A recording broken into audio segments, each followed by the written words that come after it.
Thanks, Junaid. Good morning, everyone. Junaid asked me to give an overview of the initiatives that are going on across the globe and put it in the context of this CLEER initiative that he just started to discuss. And this panel is intended to kind of introduce it, but also then get into some of the details, as Junaid mentioned.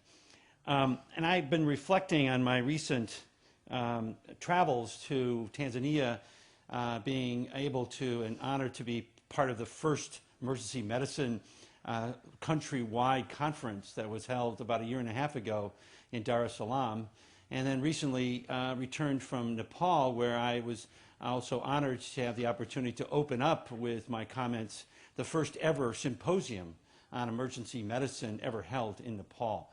And you can see things are happening, and this CLEER initiative is so timely to strengthen academic emergency medicine as we develop emergency care systems across the globe. And I just was reflecting on, again, what's happening. IFEM has got 47 member countries, 14 affiliate members, including SAEM, ex officio. I mean, things are happening in emergency medicine and emergency care and EMS.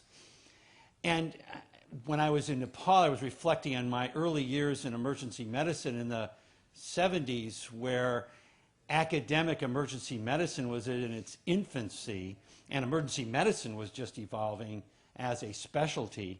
And it took us 20 years to get from this beginning in the 60s to board status, and then look at how long it took us to establish academics, which has still got pockets of development that we need to take care of in certain academic institutions across the globe. We're still not there even here in the United States, in a high-income country. So for what we're seeing in low and middle-income countries, I'm feeling strongly, and I think this group would agree, that we want to accelerate the advancement of academic emergency medicine. We don't want to wait. We learn from each other. We want to strengthen emergency care and make it a difference with the acutely ill and injured patients that are all over the globe, as we know. And I think we agree, too, that we need to develop and implement and lead the necessary systems of care to address the growing burden of non-communicable diseases and injury, and the imperative to build systems with the capacity to respond. And now with Ebola breaking out in a remote area in sub-Saharan Africa, it's not going to be it's not going to be done. We still have to be strengthening these systems, whether they be natural or man-made. So how can we accelerate the growth and development of emergency medicine, emergency care, and the credible research agenda for low and middle income countries? And I think this is what we want to talk about today. And we want to do this through meaningful collaborations. We want to create scholarship for selected focused research training, increase access to resources. We really can do that, I think, more so than ever before. We want to have partnerships to exchange ideas and protocols for investigating technologies.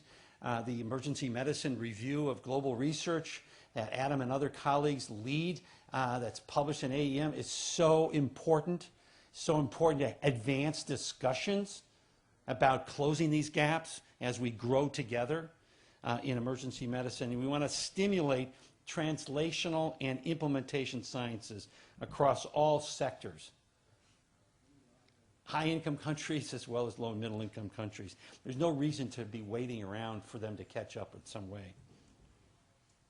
So I want to emphasize translation and implementation. The content expertise for many components of emergency care is really narrow across our fields.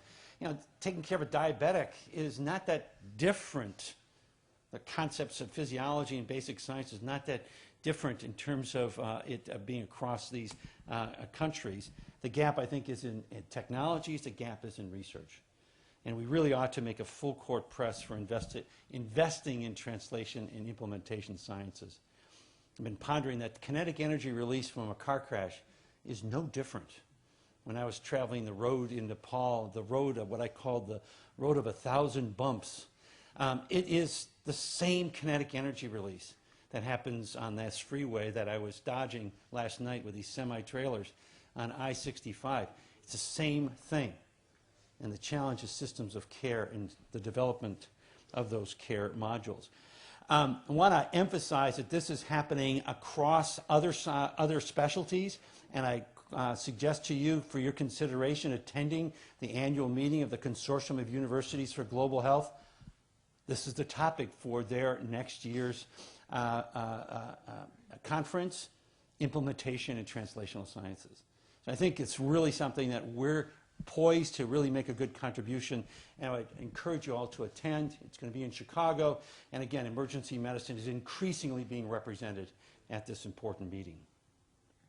So just to open up again the discussion on CLEER, the goal of the project is to promote research that improves immediate and long-term outcomes for patients and populations with acute potentially life or limb-threatening conditions by focusing on the care provided in the first minute to hours of illness or injury. Pretty good stuff here.